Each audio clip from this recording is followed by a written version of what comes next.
In today's video, I'm going to teach you how to uninstall a program from your computer using the control panel. Whether you're trying to free up some space or simply want to remove apps you no longer use, this guide will help you accomplish that in just a few simple steps. So let's get started. First, we need to access the control panel. To do this, head over to your computer's Start menu and in the search bar, type Control Panel.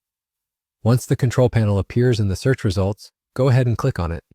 This interface is an essential tool for managing various aspects of your computer, from adjusting hardware settings to managing programs and system configurations.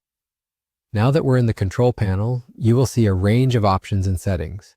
What you want to do next is to locate the option that says Uninstall a Program. It's usually found under the Programs heading. Clicking on Uninstall a Program will take you to a list of all the applications currently installed on your device. This list might be extensive if you've installed numerous programs, so don't worry if it takes a second for everything to load. With the list of programs now visible, scan through to find the application you want to uninstall. For today's guide, let's try uninstalling a program called Grammarly. If you're uninstalling a different program, the steps will be the same. Once you see Grammarly, or whichever app you are targeting, in the list, right-click on it. A small menu should pop up. From this menu, select Uninstall. This action will initiate the uninstallation wizard.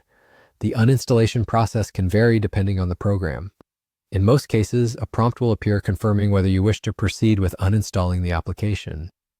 It's always a good idea to double-check that you've selected the correct program before confirming, so take a moment to make sure everything looks right.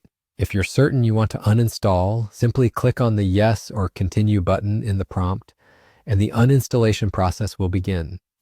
Once the uninstallation wizard completes its task, you might be asked to restart your computer to ensure that all components of the program are successfully removed. Generally, it's recommended to follow through with this to prevent any residual files from remaining on your system. And just like that, you're done. You've successfully uninstalled a program using the control panel, freeing up space and keeping your system in check. Thank you for watching, and I hope this tutorial has been helpful. If you have more programs to uninstall or other tasks to complete in the control panel, just follow these same steps. Remember to keep exploring and maintaining your device to keep it running smoothly. Have a wonderful day.